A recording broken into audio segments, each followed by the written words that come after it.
Ce projet, il m'a donné envie d'être un peu plus dans le lyrisme que peut-être que d'habitude, parce que le fait de faire des odes à la nature, ça m'a ramené à des courants littéraires et des courants de peinture et des choses beaucoup plus romantiques. Dans l'été où je t'ai rencontré par magie, les nuits. Cette chanson-là, qui s'appelle Perséide à la base et qui ensuite s'est vue rallongée d'un mois de l'année, puisque j'ai fait un projet qui englobe toutes les saisons et donc tous les mois de l'année. C'est une chanson que j'ai écrite l'été dernier. J'avais envie qu'il y ait cette idée de magie un peu, qu'il y ait cette idée d'apparition. Donc les concepts un peu importants et le champ lexical, c'était celui de la naissance de la Renaissance et de quelque chose de magique. C'est là qu'on s'est aimé pour la première fois. Dans les deux couplets, il y a carrément, au début, je parle de magie.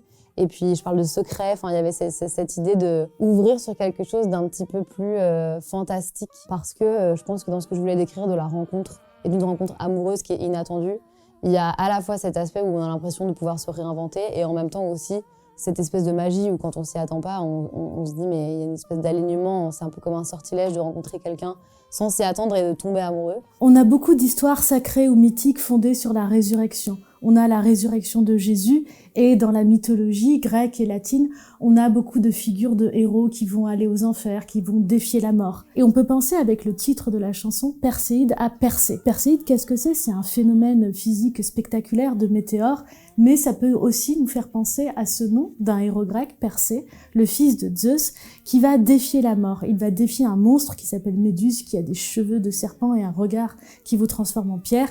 Et lui, il arrive à se protéger avec son bouclier, à couper la tête de Méduse, à défier la mort et à se servir de cette tête pour donner la mort à ses ennemis. Je pense que le mot « alors », il veut dire plusieurs choses et peut-être que les deux fois où il est utilisé dans le refrain, il ne veut pas dire la même chose à chaque fois. C'est-à-dire que quand on dit « alors », il y a aussi cette idée de spatio-temporalité, enfin de temporalité surtout. Parfois, on utilise « alors » pour parler du passé, justement. C'est pas une chanson qui parle du présent, c'est une chanson qui parle de cette rencontre amoureuse qui a eu lieu il y a des années déjà. Donc déjà, il y a cette idée d'ancrer dans le temps, d'ancrer dans un certain passé. Et en plus de ça, alors, c'est aussi une conséquence.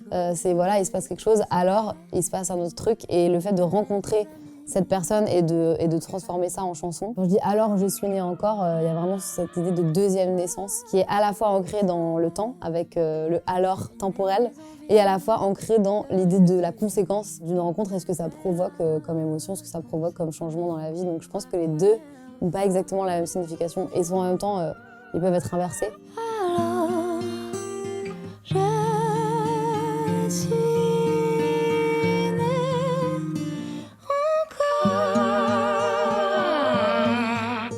Alors est un adverbe de liaison qui peut avoir deux sens, comme le dit très bien Pomme d'ailleurs, un sens temporel, alors à ce moment-là, ou un sens logique, alors par conséquent. Et ce qui est intéressant, c'est que les alors de la chanson vont lier ces deux sens, le sens temporel et le sens logique. Pourquoi ? Parce que Pomme va nous parler d'un moment où le temps se fait événement. C'est la différence entre le temps linéaire où rien ne se passe et le temps où il y a des causes et des conséquences, où la temporalité fait sens. Jouer sur le sens à la fois temporel et logique de alors comme le fait Pomme, c'est donner au temps la puissance du changement, de la naissance, de la renaissance. Ce projet, il m'a donné envie d'être un peu plus dans le lyrisme que peut-être que d'habitude, parce que le fait de faire des odes à la nature, ça m'a ramené à des courants littéraires et des courants de peinture et des choses beaucoup plus romantiques. J'ai pas mal étudié les différents courants littéraires et le romantisme, c'était vraiment ma passion. Je lisais beaucoup de poètes romantiques et dans le romantisme, il y a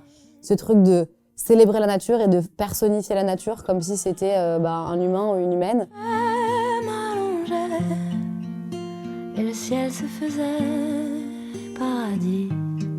Quand je dis le ciel se faisait paradis, je crois que je dis pas le ciel se faisait un paradis, je dis le ciel se faisait paradis. Ça pour moi c'est hyper lyrique. Ouais. Quand on pense nature, lyrisme, on pense au romantisme. C'est un courant littéraire début 19e siècle. Pomme nous parle de personnification, ça c'est quand la nature devient un personnage. Mais dans les poèmes romantiques, la nature c'est aussi une manière d'extérioriser, de signifier, de symboliser l'état intérieur, puisque Pomme nous parle d'amour, de poèmes joyeux, de résurrection. On peut citer un autre poète romantique, Victor Hugo, qui nous disait « La nature nous dit chante » ou, encore une citation de Victor Hugo, « La musique est partout, un hymne sort du monde ». J'ai été beaucoup baignée dans des univers visuels, de films, de séries avec de la magie. J'ai grandi avec beaucoup Harry Potter, aussi avec Charmed. Et en fait, c'est quelque chose que je mets beaucoup dans mes chansons, parfois juste avec des suggestions, et dans mes visuels aussi, et même dans ma vie au quotidien, c'est hyper important. Peut-être que la conséquence, c'est que ça crée un espace où tout le monde peut s'identifier,